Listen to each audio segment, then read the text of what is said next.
পালাইতে চাইছিলাম ওইখান থেকে, যে রাস্তা দিয়ে আসা যাওয়া করলে মানুষ আমারে দেখলে হাসে, ছোট বাচ্চারাও হাসে।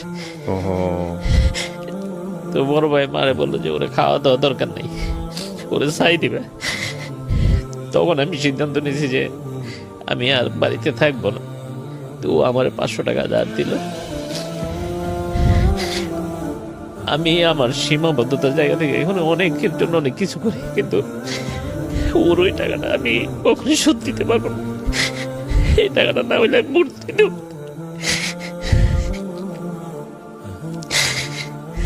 এই জন্যই আমরা বলি যে ওনার গল্প যতটুকু শুনেছি, যে এই জন্য বলা আছে, প্রতিটা ধর্মেই বলে যে উত্তম কথা হচ্ছে ইবাদত, সর্বোত্তম ইবাদত। ওই যে ওনাকে বারবার বলতেছে না যে শ্যাওলার যে উদাহরণটা দিল, এটা যে কত বড় মোটিভেশন উনি দিয়েছে। কারণ গল্পটা তো আপনারা জানেন না এরপরে কী করতে যাচ্ছে, আমি জানি কি ভয়ঙ্কর একটা ধাক্কা খাবেন আপনারা। এবং এই যে 500টা টাকা, এটা হয়তো ওনার জন্য কিছুই না, কিন্তু এটা ওনার জীবনটাকে কি করেছে সেটা আপনারা যদি শেষ পর্যন্ত শোনেন তাহলে বুঝতে পারবেন। What a story, what a story. তারপর আমার দুটো ইমেল অ্যাড্রেস আছে, rj_kebria@yahoo.com, এছাড়া kibriatoday@gmail.com। আপনারা দেখতে পাচ্ছেন যে আমি কোনাতে আমার ইমেল অ্যাড্রেস দুটো লিখে দিয়েছি, আপনারা চাইলে ওখানে মেইল করতে পারেন। মেইলের কথা বললাম এই কারণে যে ভদ্রলোককে আজকে আমি এখানে উপস্থাপন করতে যাচ্ছি তিনি আমাকে মেইল করেছিলেন। আপনি প্রথম হচ্ছে এই অনুষ্ঠানটা সম্ভবত কোনো সোশ্যাল মিডিয়াতে দেখেন, রাইট? এক্স্যাক্টলি। এর আগ পর্যন্ত আপনি শোনেননি? না না, আমি প্রথম এটা দেখে একটা প্রোগ্রাম দেখে মনে হলো যে এই প্রোগ্রামটা অ্যাকচুয়ালি কে করে, হু ইজ দ্য ক্রিয়েটর, যে এইভাবে নিয়ে আসছে প্রোগ্রামগুলি, এত একটা ভালো programme. Then I got your mail, then I decide by myself যে আমার একটা মেইল করা দরকার, যে আমি কিছু বলতে চাই। আমি নিজে অনুপ্রাণিত হয়েছি যে হ্যাঁ, আমি সবাইকে বলতে না পারি, অন্তত ওনাকে আমি বলতে চাই। উনি যদি মনে করে যে এটা দর্শককে শোনানো যায় তাহলে হ্যাঁ শোনাবে। ওকে, চমৎকার। এই মনে করে আমি মেইলটা করেছি। সো আমরা শুরু করি। কিছু ফর্মালিটিস আছে, আমি প্রথমে আপনার নামটা একটু জানতে চাই। আমার নাম গৌরাঙ্গ দেবনাথ। গৌরাঙ্গ দেবনাথ। আপনাকে মোটামুটি আপনার কমিউনিটি যারা পরিচিত তারা সবাই দাদা বলে সম্বোধন করে। দাদা বলে, আমিও দাদা বলেই সম্বোধন করব। আমার বাবার 30 থেকে 40 জন কর্মচারী ছিল, যারা আমাদের বাসায় সবসময় খাওয়া দাওয়া করতো দুপুরে রাত্রে। আমি তাদেরকে কাকু বলে ডাকতাম। এর মানে এত বড় ব্যবসা ছিল লুঙ্গির। আমার মামার বাড়ি আমাদের গ্রামের বাড়ি থেকে 1 থেকে 1.5 কিলোমিটার দূরে। তো আমার মা খুব মোটিভেটেড ছিল আমার মামা দ্বারা, সন্ন্যাস ধর্ম গ্রহণ করবে, আমার মামা চলে যাবে। তো আমার মাকে মোটিভেট করে যে তুমি আমার বাড়িতে চলে এসো, আমি তো চলে যাব, আমার বাড়িতে কে থাকবে, আমি কাকে দিয়ে যাব।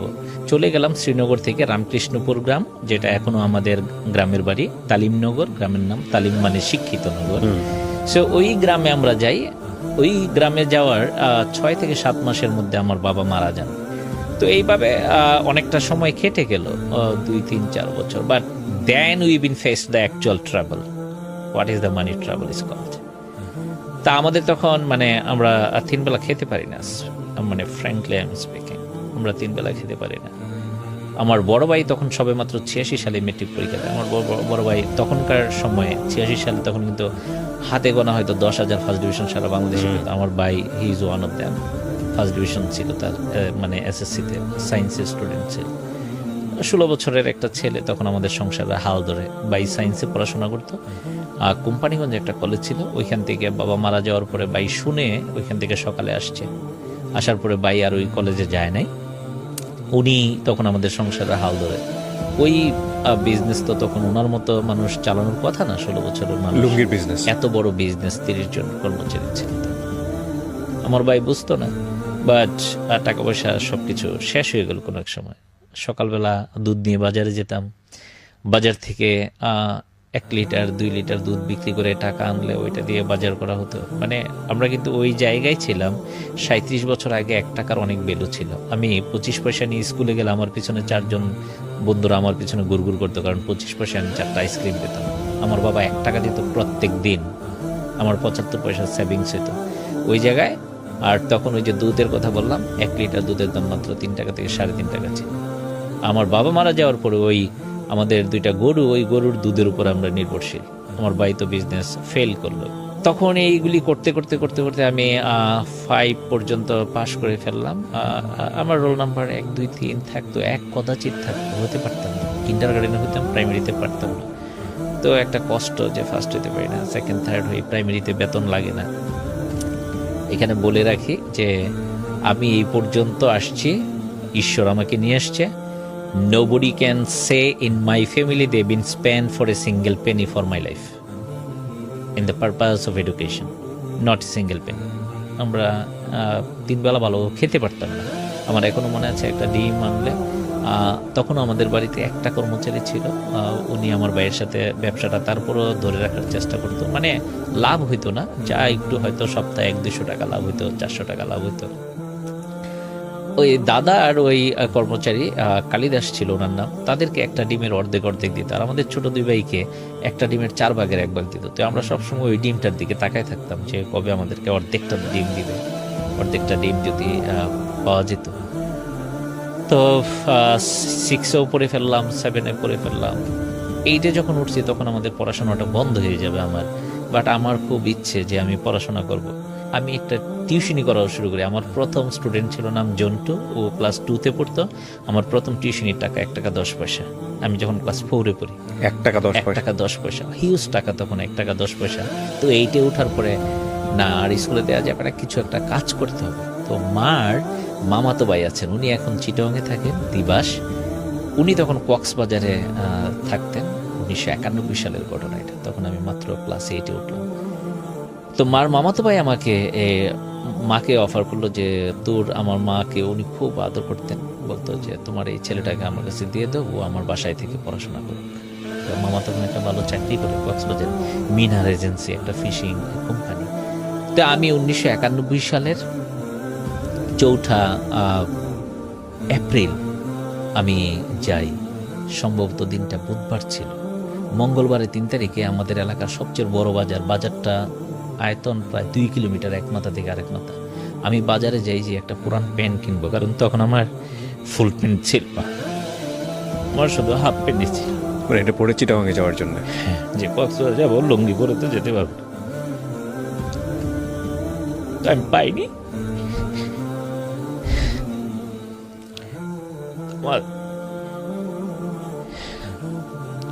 আমাদের পাশের বাড়ির রিপন নামে একটা ছেলে ছিল, ওর একটা পুরো প্যান্ট ছিল, ওইটা 10 টাকা দিয়ে আমি কিনেছি। আমার ওই জমানো টাকা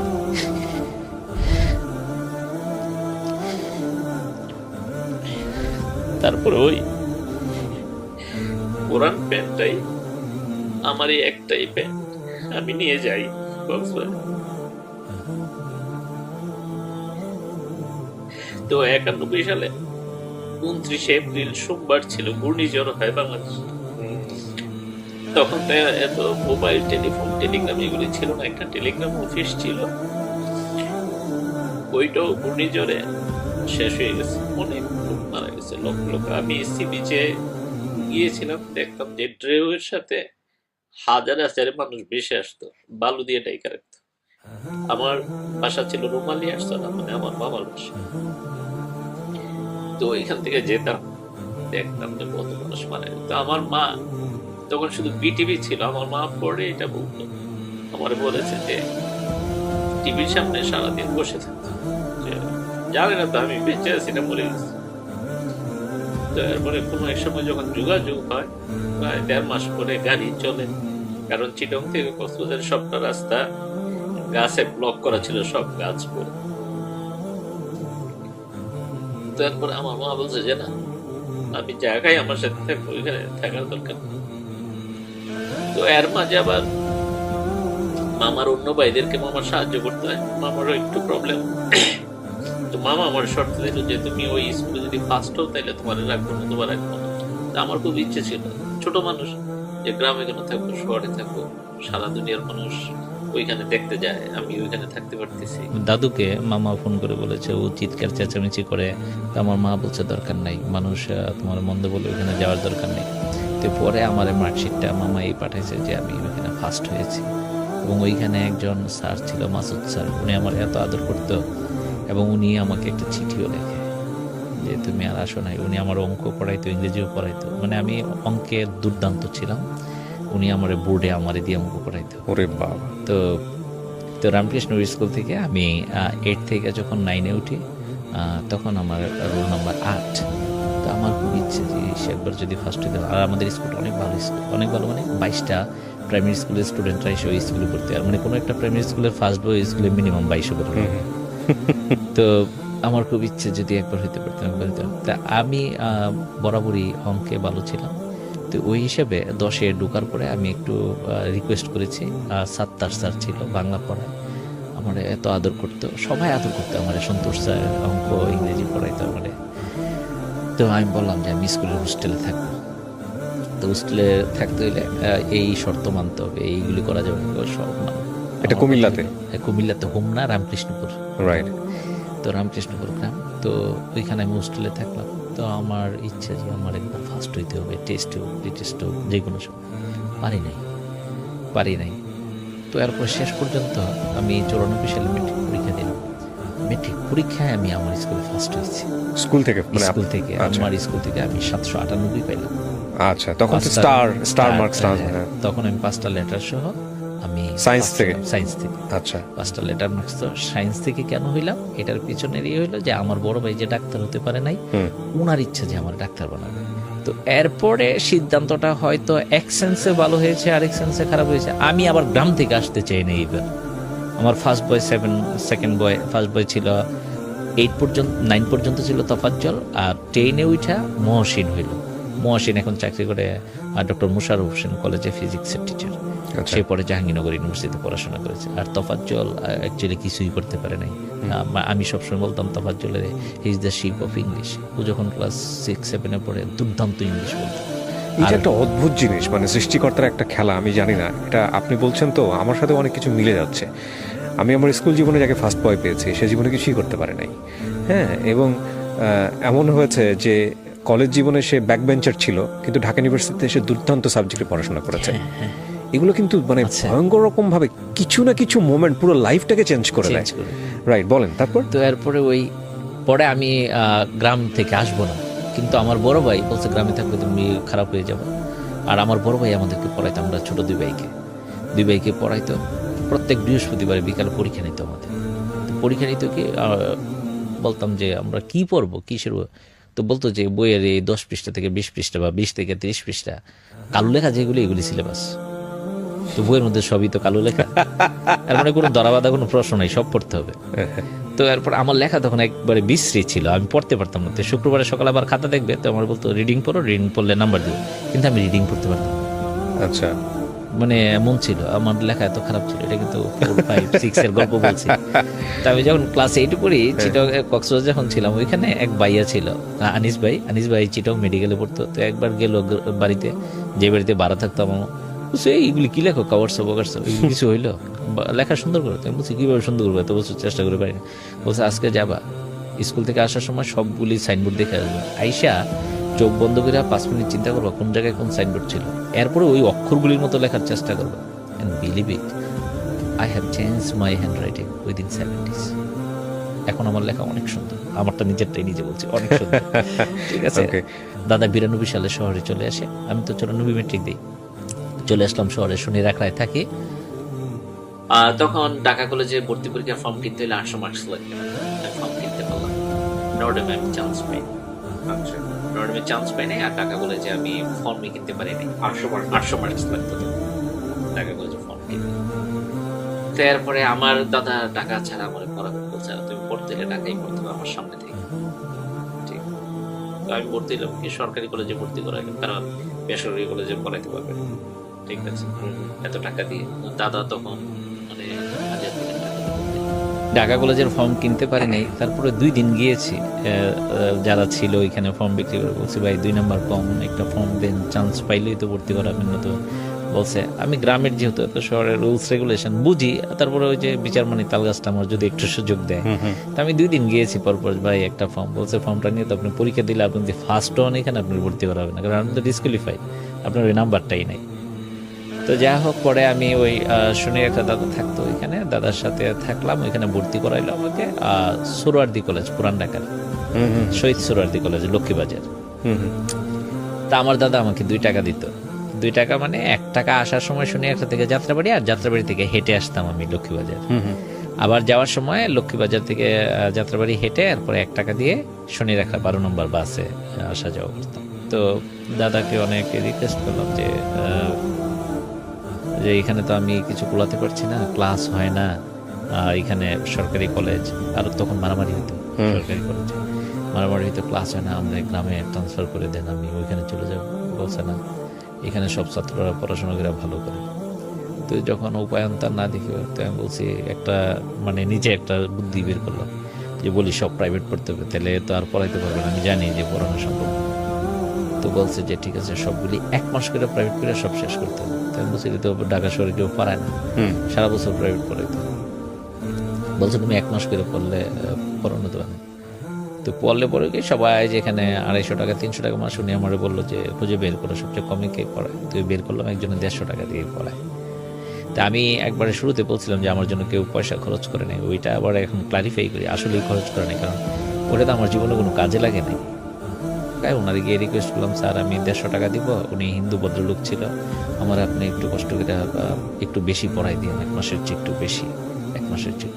বলছি এটা কেমন কথা, সবাই তো 8 মাস 10 মাস পরে 1 মাসে বেশি করে কি করবো? বলছি যাই করি, আমি পারি ম্যাথমেটিক্স, তারপরে একটু হেল্প করেন আমার। তো উনি কেমন জানি রাজি হইলো, দুনিয়া কলেজের টিচার ছিল উনি। তো দুনিয়া কলেজের একজন টিচার আছে সমীর স্যার, পরিসংখ্যানের, উনি হেল্প করলেন, উনি আবার ওনারা বলে দিল যে একটু পড়াই দেন। তো এরপরে যাই ওইখানে পড়লাম, তারপরে ফাইনাল পরীক্ষা আসলো, বাট আমার কনফিডেন্স লেভেল হাই ছিল না। মেট্রিক পরীক্ষার সময় যে হাই ছিল যে কিছু একটা করে ফেলবো, এবার তোফাজ্জল আর মহসিনকে বিট করবোই, এটা হয়ে গেল মেট্রিক পরীক্ষা। ইন্টারমিডিয়েট পরীক্ষা এসে ওই কনফিডেন্স লেভেল কিন্তু নিচের, এটা একটা বড় জিনিস, আপনি নিজেই বুঝবেন যে আসলে আপনি কি করতে পারেন কি করতে পারেন না। Right, nobody can say what you can do, you have to decide by yourself. So confidence লেভেলটা খারাপ। তারপরে পরীক্ষা দিলাম, যথারীতি পরীক্ষায় কিন্তু ফেল করলাম। কত সালে পরীক্ষা? এটা 1996 সালে ইন্টারমিডিয়েট পরীক্ষা। এবং আপনি যদি ইতিহাস ঘাটেন, এটা কিন্তু একটা ডিজাস্টার ছিল। 96 সালে সবচেয়ে বেশি পাস করছিল ঢাকা বোর্ডে, এটা হলো 24%, 24%। It was the highest percentage all over the country. আর সবচেয়ে কম পাস করছিল যশোর বোর্ডের 16%। ঠিক আছে, তো আমি বলবো না যে আমি ওই গ্যারাকলে পড়েছি, আমি বলবো আমার প্রিপারেশন ছিল না, আমি ফেল করেছি। 798 পাওয়া একটা ছেলে 798 পাওয়া, আমি ফেল করে ফেলবো। এখন এইটা তো গ্রামে মোটামুটি একবারে চড়াও হয়ে গেছে। তো চড়াও হয়ে গেছে, এর মধ্যে একটু বালোর দিককে ওই মহসিন তোফাজ্জল পাশ করেছে, ওরা স্টার মার্কস পায় নাই। মহসিন তোফাজ্জল ওরা গ্রামে ফার্স্ট ডিভিশন পেয়েছে। তো আমার এইখানে একটা কথা বলার জায়গা, ওই মানুষ তো খুঁজে যে কিভাবে তুমি মোটামুটি বাঁচতে পারো। তো আমি বাঁচার আরেকটা সুযোগ পেলাম। আমাদের এক স্যারের মেয়ে ছিল মুন্নি, ও ঢাকায় পড়তো, কোন কলেজে আমার মনে নাই, মুন্নি ফেল করলো।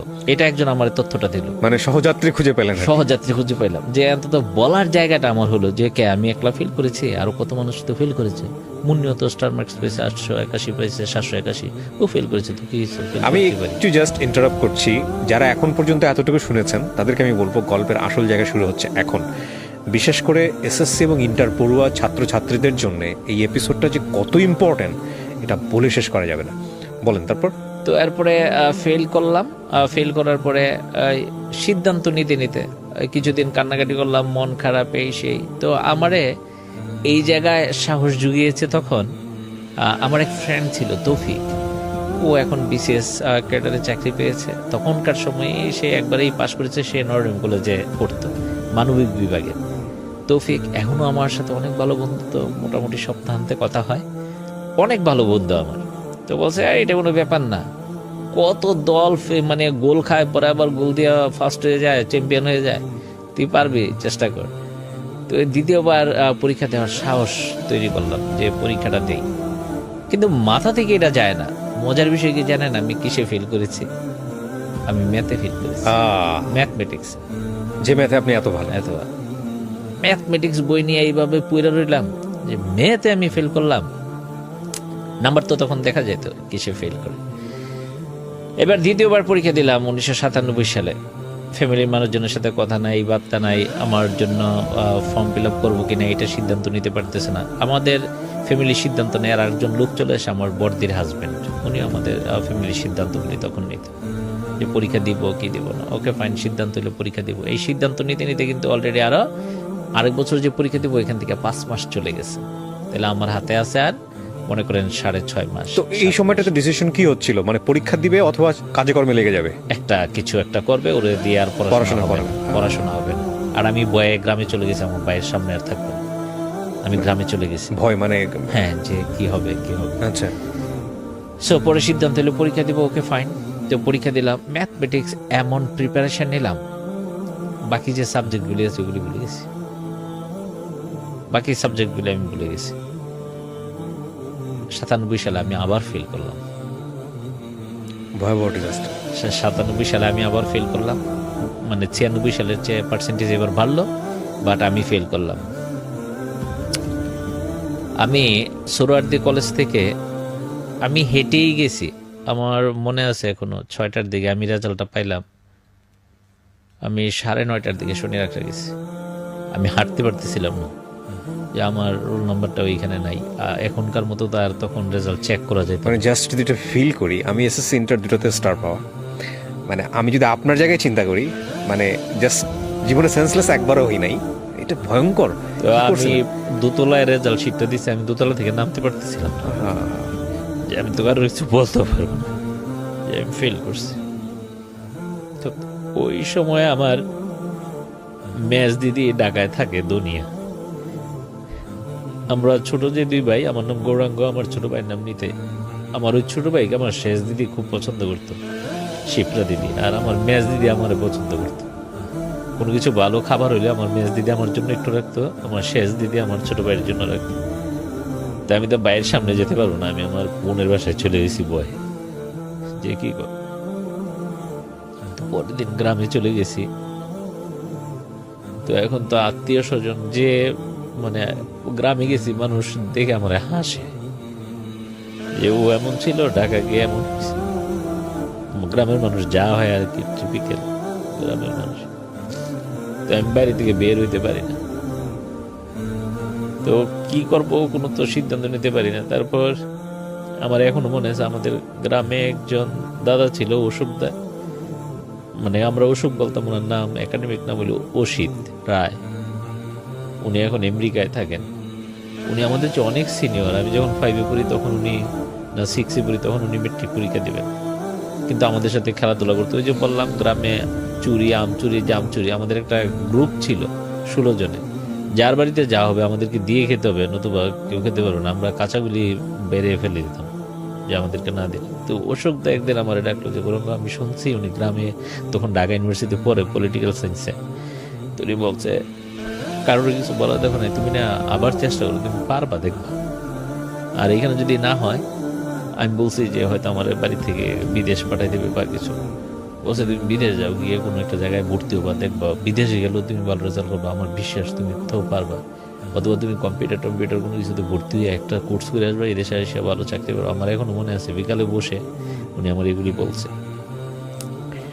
তখন তো আমি কই পড়বো, কি করব। আর তখন একটা সিস্টেম ছিল যে পরপর 3 বার ফেল করার আগে কলেজ থেকে আর মার্কশিট উঠে দিয়ে দিত না, 3 বার ফেল করতে হইতো। মানে ওই কলেজ থেকে অন্য কলেজে যেতে পারবেন না, কলেজে যাওয়া যাবে না। মার্কশিট জমা দিয়ে তো তখন ভর্তি হইতে হইতো, মার্কশিট সার্টিফিকেট জমা দিয়ে, মেট্রিকের মার্কশিট।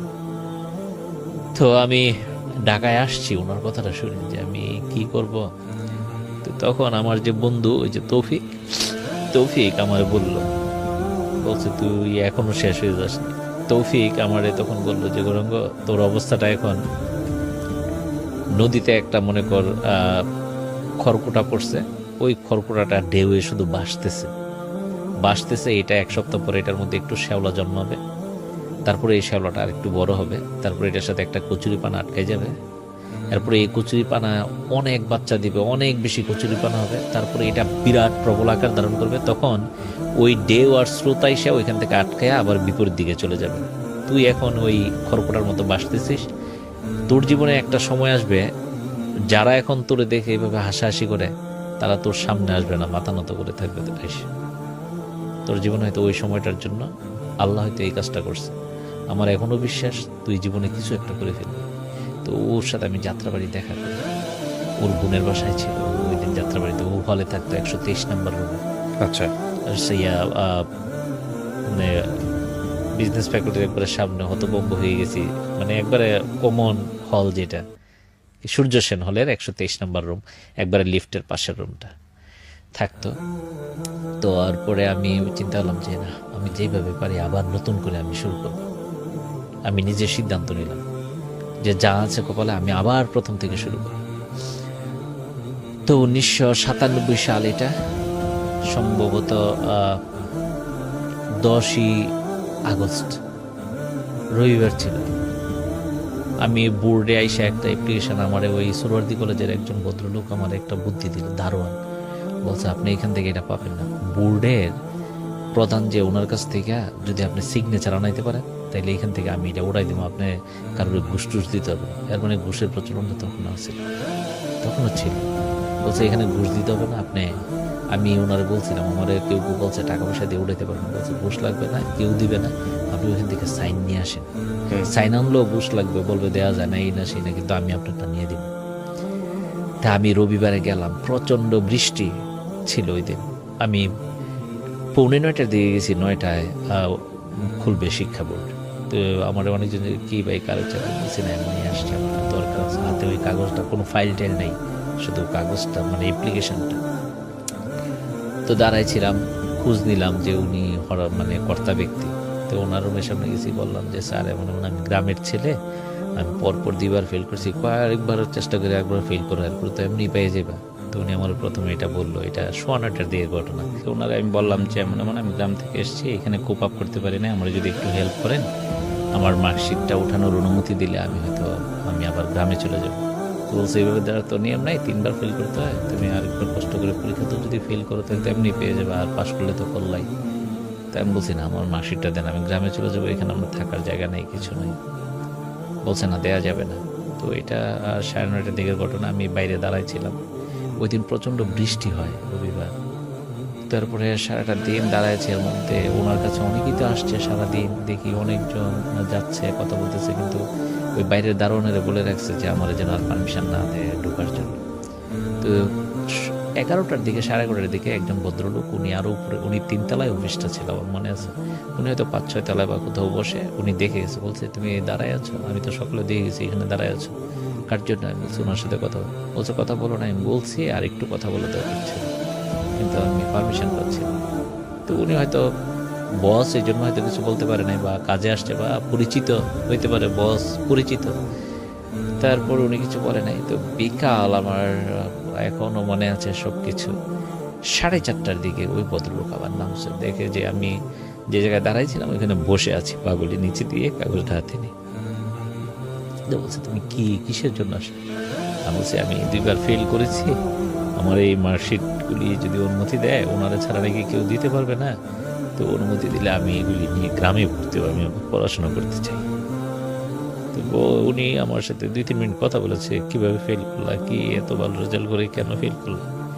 তো আমি আমার সীমাবদ্ধতা বলেছি যে আমি প্রাইভেট পড়তে পারি নাই, বা কনসেন্ট্রেট করতে পারি নাই সামহাউ। তো এরপরে উনি ভিতরে নিয়ে গেছেন, নিয়ে বলছে যে ওরে একটু অনুমতি দিয়ে দেন। বলছে ওরে অনুমতি দিলে তো আমার চাকরি চলে যাবে। বলছে আপনি তো মানুষের চাকরি দেন, আপনার চাকরি চলে যাবে? বলছে ওই ছেলে দাও কাগজটা দাও। তো কাগজটা দিছে, দেওয়ার পরে উনি সাইন করলো। আমি ওনারে প্রথমে সালাম করলাম, আর যে নিয়ে গেছে ওনারে সালাম করলাম। তো যে নিয়ে গেছে উনি আমার জড়াই ধরে বলছে যে তুমি দেখবা অনেক ভালো কিছু করবে।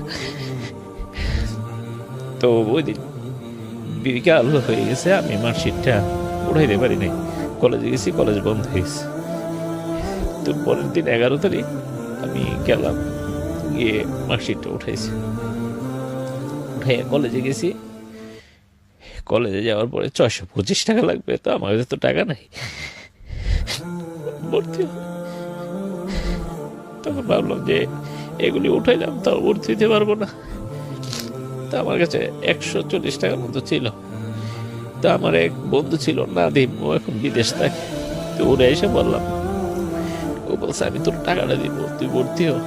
ও ফেল করছে 2বার, বাট ওর বাবার অনেক প্রভাব প্রতিপত্তি আছে। ও বলছে তুই ভর্তি হ।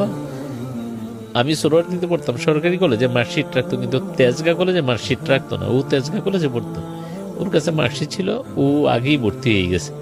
তো ও আমার 500 টাকা ধার দিল।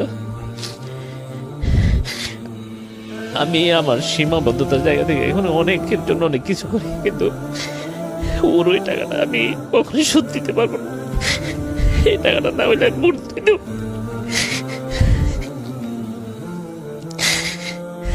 এই জন্যই আমরা বলি যে ওনার গল্পটা যতটুকু শুনেছি যে এই জন্য বলা আছে, প্রতিটা ধর্মেই বলে যে উত্তম কথা হচ্ছে ইবাদত, সর্বোত্তম ইবাদত। ওই যে ওনাকে বারবার বলতেছে না যে শ্যাওলার যে উদাহরণটা দিল, এটা যে কত বড় মোটিভেশন উনি দিয়েছে। কারণ গল্পটা তো আপনারা জানেন না এরপরে কী করতে যাচ্ছে, আমি জানি কি ভয়ঙ্কর একটা ধাক্কা খাবেন আপনারা। এবং এই যে 500টা টাকা, এটা হয়তো ওনার জন্য কিছুই না, কিন্তু এটা ওনার জীবনটাকে কি করেছে সেটা আপনারা যদি শেষ পর্যন্ত শোনেন তাহলে বুঝতে পারবেন। জি, আমরা শুনি, তারপর কি হলো?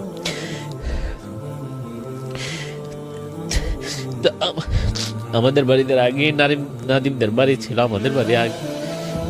তো আমি ওই কলেজে ভর্তি হয়েছি, কাউকে বলতে পারতাম না গ্রামের মানুষের, কারণ গ্রামের মানুষ শুনলে আবার বলবে যে 2বার ফেল করে এসে এখন আবার গ্রামের কলেজে ভর্তি হয়েছে। তখন ওই কলেজটা ছিল একবার নতুন কলেজ, অধ্যাপক আব্দুল মজিদ কলেজ। তখন পর্যন্ত কেউ পরীক্ষা দেয় নাই। 97-এ প্রথম পরীক্ষা দিয়েছে ওইখান থেকে। আমি ভর্তি হওয়ার আরও কয়েকদিন পরে তারপরে ওই কলেজ থেকে ভালো রেজাল্ট করবে এটা শুনতাম। তো এরপরে কলেজ থেকে স্ট্যান্ড করলো প্রথম বেচি, অনেকজন স্ট্যান্ড করলো, 10 জনের উপরে। কমার্স থেকেও স্ট্যান্ড করলো। তো এরপরে আমার যে ছোট ভাই, বলেছিলাম যে ছোট ভাই, ও তখন তো ওই আমার বন্ধুরা যারা তফাজ্জল মহসিন যেই কলেজে পড়তো, রামচন্দ্রপুর ছিলাম আমি, আর ওইটা হলো রামকৃষ্ণপুর কলেজ, দুইটার দূরত্ব 2 কিলোমিটার। তা আমার ছোট ভাই, আমি যখন কলেজে ভর্তি হইলাম তখন এই পৃথিবীতে 2টা মানুষ আমার সাপোর্ট করতো। আমার ফ্যামিলিতে 2জন, আর ফ্যামিলির বাইরে 2জন। একজন হলো নাদিম, আর একজন হলো আমার বন্ধু তৌফিক। আর অশোক দাদা তখন ঢাকায় থাকে। অশোক দা আমার মোটিভেট করতো যে তুমি পারবা। তা আমার ছোট ভাই নিতে আমার প্রথম বললো যে তুই যেহেতু কমার্সে ভর্তি হয়েছিস, তুই চেষ্টা করলে স্ট্যান্ড করতে পারবি, তোর যে মেধা আছে। তো ও আমার প্রথম বললো। তো আমার বইপত্র নাই তখন, ও 2nd ইয়ারে পড়ে। আমার ওর 1st ইয়ারের বইগুলি দিচ্ছে পড়ার জন্য, ইন্টারমিডিয়েট ফার্স্ট ইয়ারের বই। হ্যাঁ, ইন্টারমিডিয়েট। ও তো তখন 2nd ইয়ারে পড়ে। বলছে তুই আবার তাড়াতাড়ি এগুলি পড়ে দিয়ে দিস, লেখে টেখে রেখা, আমার তো আবার টেস্ট পরীক্ষা দেওয়ার পর আবার সবগুলি লাগবে। মানে বাসা থেকে আপনাকে বইও কিনে দেওয়া হয় না, বাসায় তো সামর্থ্য ছিল ওই না, মানে সামর্থ্য ছিল ওইটা। আমার এখন মনে করি ওইটা একটা মোটিভেশন ছিল, বা ওইটা আমার জীবনের জন্য একটা ইয়ে ছিল। আমি একদিন খেতে বসছি, আমার বড় ভাই যে আমার জন্য এত কষ্ট করছে, কষ্ট পেয়েছেও তো, কারণ মানুষজন আমার বড় ভাইয়ের অনেক কথা বলতো, আমার মারে অনেক কথা বলতো, তারা এগুলি সহ্য করতো যে আমি ঢাকা গিয়ে খারাপ হয়েছি। তো বড় ভাই মারে বললো যে ওরে খাওয়া দাওয়া দরকার নেই, ওরে ছাই দিবে। তখন আমি সিদ্ধান্ত নিয়েছি যে আমি আর বাড়িতে থাকবো না। এটা প্রায় 20 দিন ক্লাস করার পরে। তো ওই কলেজে একজন টিচার ছিল ম্যাথের, রথীন্দ্র স্যার। ওনারে গিয়ে বললাম, স্যার আমার একটা লজিন ঠিক করে দেন। লজিন মানে তো জানেন, যেই বাড়িতে ওই বাড়িতে পড়াবো, থাকবো, খাবো। তো স্যারের বললাম, স্যার আমার এমন এমন, আমি সায়েন্সের ছাত্র ছিলাম। ওনারে বুঝাই বলার পরে উনি আমার একটা লজিন ঠিক করে দিল। তো ওই বাড়িতে 2বার পড়াইতে। তাদের অবস্থা এত ভালো ছিল না, তাদের অবস্থা ভালো ছিল না যে আমার রাইখা খাওয়ানোর মতো, কিন্তু ওই স্যার রিকোয়েস্ট করাতে আমার রেখেছে। তো ওই মানে পালাইতে চাইছিলাম ওইখান থেকে, যে রাস্তা দিয়ে আসা যাওয়া করলে মানুষ আমার দেখলে হাসে, ছোট বাচ্চারাও হাসে। তো লজ্জা লাগে। তারপরে আবার বাসায় এই অবস্থা। তো আমার ভাই, ছোট ভাই নিতেই বইপত্র দিল, আমি ওই কলেজে চলে গেলাম। তো কলেজে একটা সিদ্ধান্ত নিলাম যে আমি কিছু কইরা দেখাইতে চাই মানুষের, যে মানুষ থেমে থাকে না। আমি কলেজে ভর্তি হওয়ার পরে আমি যখন ওই গ্রামে চলে গেলাম রামচন্দ্রপুর, আমি 10 ঘন্টা পড়াশোনা শুরু করলাম দৈনিক, 10 ঘন্টা। এগুলি ওই লজিন বাড়িতে 2বার পড়াইতাম, সকালে রাত্রে 2 বেলা পড়াইতাম। কলেজে থাকতাম 10টা থেকে 2টা। এই সময়গুলি ছাড়া আমি 10 ঘন্টা পড়তাম। আর আমি ছোটবেলা থেকে ধর্মকর্ম করে আমি ভোর 4টায় উঠে যেতাম। উঠে স্নান টান করে প্রেয়ার করে তারপরে 5টার মধ্যে পড়তে বসতাম, 8টা পর্যন্ত নিজে পড়তাম। নিজে পড়ার পর 8টা থেকে বাচ্চাগুলির পড়াইতাম 9:30 পর্যন্ত। তারপর খেয়ে দিয়ে কলেজে যেতাম, 2টায় আসতাম।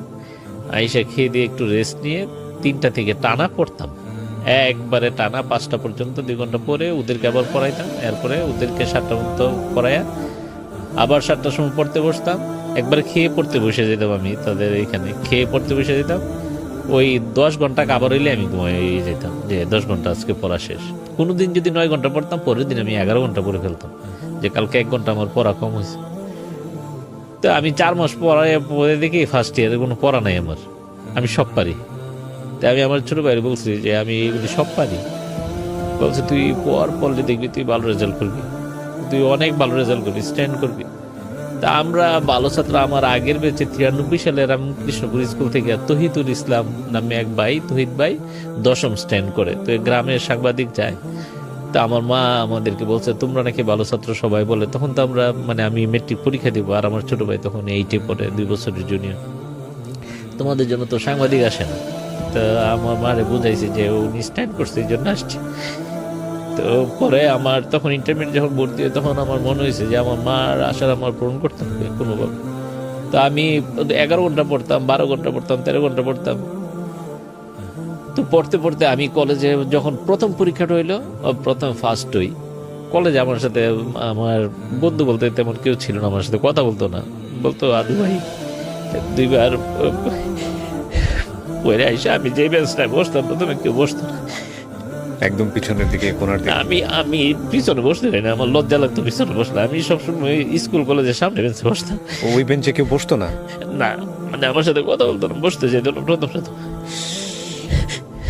কি ভয়ঙ্কর সামাজিক মানসিকতা আমাদের। তো ওইখানে যে বাংলা স্যার, উনি আমারে খুব আদর করতো। আর ম্যানেজমেন্টের স্যার, আমার প্রথম যেদিন ভর্তি হতে গেছে, আমার মনে আছে উনি একটা গ্রামের কলেজ তো টিন সেট, একটা কাঠের একটা ওই পায়া যেটা, এটার মধ্যে হেলান দিয়ে আমার মার্কশিটটা দেখছে, বলছে তোমার দিয়ে আমি এখান থেকে ভালো রেজাল্ট করে দেবো। আমার মনে আছে স্যার আমার দোয়া করেন, আমার করতে হবে ভালো রেজাল্ট। আমি ওনারা সালাম করছি, বলতো বাড়ি কোথায়? বলছি মনে বলছে এত কাছে তোমার বাড়ি, একটা নদী আছে, নদীটা পার হইলে আমাদের 20 মিনিট লাগে হাইটা গেলে। তারপরে আস্তে আস্তে কয়েকটা বন্ধু হইলো। এর মধ্যে একটা মেয়ে বন্ধু ছিল, নাসরিন, এখন তেজগাঁও কলেজে আছে, অ্যাসিস্ট্যান্ট প্রফেসর। ও আমার দাদা ডাকতো, বলতো দাদা আপনি ফার্স্ট সেকেন্ড থার্ড হয়ে যাবেন, আপনি পড়াশোনা করলে, আপনি যা বুঝেন, আপনি যেভাবে আমি নোট করে পড়তাম। আমার প্রত্যেকটা ক্লাসের নোটের যে নোট করতাম, ডাইন কর্নারে লেখা থাকতো যে এই নোটটা আমি প্রথম কত তারিখে করছি, দ্বিতীয়বার রিভাইজ যখন নোট করতাম, আগের ডেটটাও থাকতো, 2 নম্বর ডেটটা ব্র্যাকেটে সেকেন্ড লেখা থাকতো, ব্র্যাকেটে থার্ড। আমার এক একটা প্রশ্ন এমন 6, 7, 8 পর্যন্ত যাইতো, আর এটার আমি 7বার 8বার মডিফাই করছি। তো আমার তখন অভয় দিল যে আপনি ভালো কিছু করবেন, সব সময় বলতো। তো কলেজে গেলে আমার জন্য উনি অনেক কিছু করেছে। আমার জন্য উনি প্রথমে, আমি ওই যে পড়ায় টড়ায় যাইতাম, আমার দেরি হইতো, তো উনি গিয়া প্রথমে ওনার একটা খাতা দিয়ে আমার জন্য জায়গা রাখতো।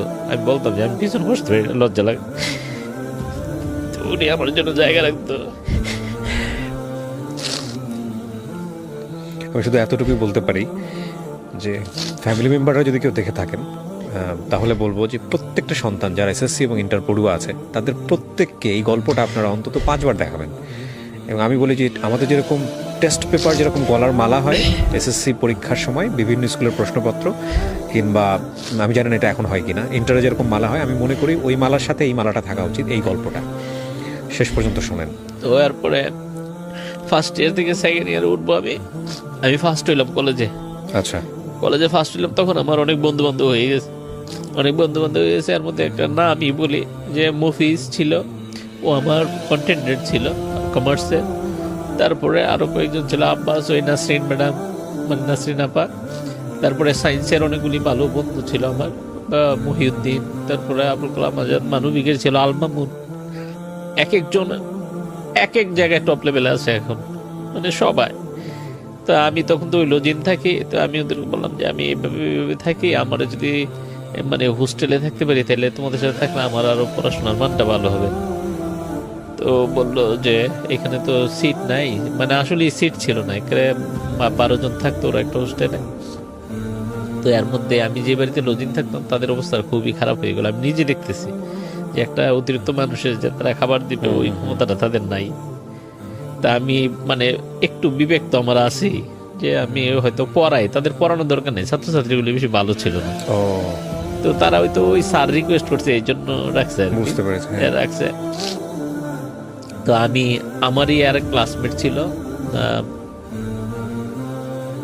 মানে দুইজনেরা ভাই বোন একসাথে পড়তো, দয়ালমণি আর কল্যাণী দত্ত। তো দয়ালমণি আমার বললো যে গৌরাঙ্গ তোর এত প্রবলেম, ওরা আবার প্রভাব প্রতিপত্তি, ওদের নিচে একটা ফার্মেসি আছে, দোতলায় ওদের ফ্যামিলি থাকে, আর তিনতলায় দয়ালমণি থাকে। বলছে তুই আমার, ওর ছোট একটা বোন আছে অলকা, বলছে তুই অলকারে পড়াইস, আমাদের বাড়িতে তুই খাওয়া দাওয়া করিস, আমার সাথে থাকিস, তাহলে আমার পড়াশোনা হবে। তা আমি ওদের বাড়িতে থাকলাম। তো গ্রামে যা হয় আর কি, অনেক কিছু আমার জীবনে অনেকে জানে না, আজকে জানা উচিত। যে হঠাৎ ওই বাড়িতে তারা বললো যে আমি আপনারে বলেছি আর কি, এগুলি প্রচার করবেন না করবেন, না, না, বলেন, মানে please, কাটবেন না কাটবেন, যেহেতু মেয়ে আছে, গ্রামের হ্যাঁ। মানুষজন খারাপ মনে করে। তো ওই মামা ডাকতাম আমি দয়ালমণির বাবারে। আপনি টিস্যু নিতে পারেন নিচে থেকে, সমস্যা নেই। তো বললো যে বাবা তুমি বাড়িটা ছেড়ে দাও।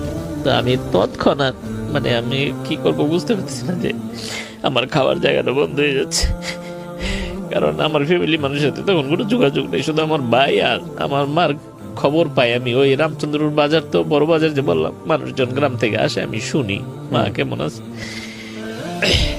তো